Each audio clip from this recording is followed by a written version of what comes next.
The reflective inquiry cycle.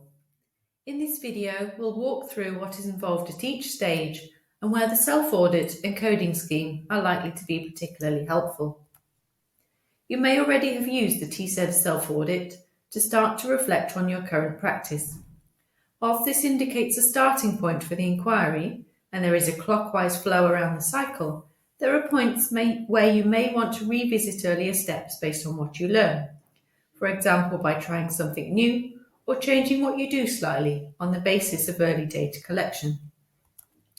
The responses you give in your self-audit will help you identify the general area you want to address in your inquiry and any challenges in practice that you want to explore or understand better.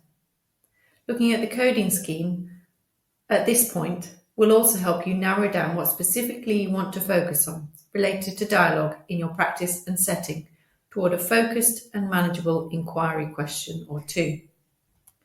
You can then use your inquiry question to plan what you need to do in your inquiry. There are a number of coding and rating tools and templates available to support your observations of dialogue and to record levels of participation. Once you've planned your inquiry, you can collect and analyse your data. The type of data you collect will influence what analysis you can do and how. For some inquiries, making a transcript of what people say will be appropriate, and there are many tools that can make transcription easier. This may help you to identify and code your data. If you're looking at changes in talk over time, you might then compare instances of codes on different occasions, as well as who is contributing the coded talk and how it comes about. Once you've analysed your data, you need to look at your findings. What's important here is to go beyond just reporting data to identify what this might mean. How does what you found in your data help you answer your original inquiry question? Once you've identified some findings and implications, it's good to share this with others.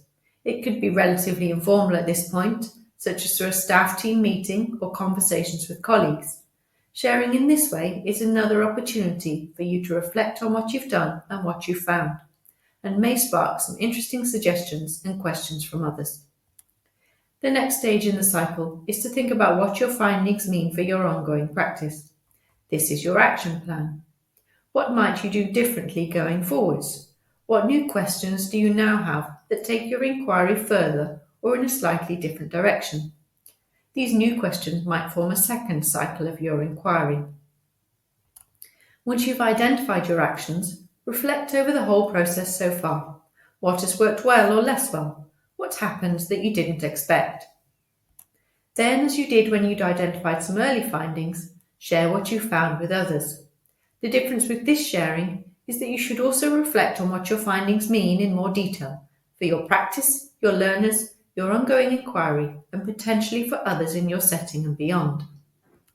What you'll have done up to this point reflects a single cycle inquiry. Your inquiry will be even more beneficial for your practice and learners if you take what you have learned and build on it with further exploration. When you get to this point, look back at the thoughts and questions you noted during your action plan and review phases. What questions still remain, and what new questions do you now have? Answers to these questions will determine where you loop back into the cycle, at focus, at planning, or at data collection, for instance.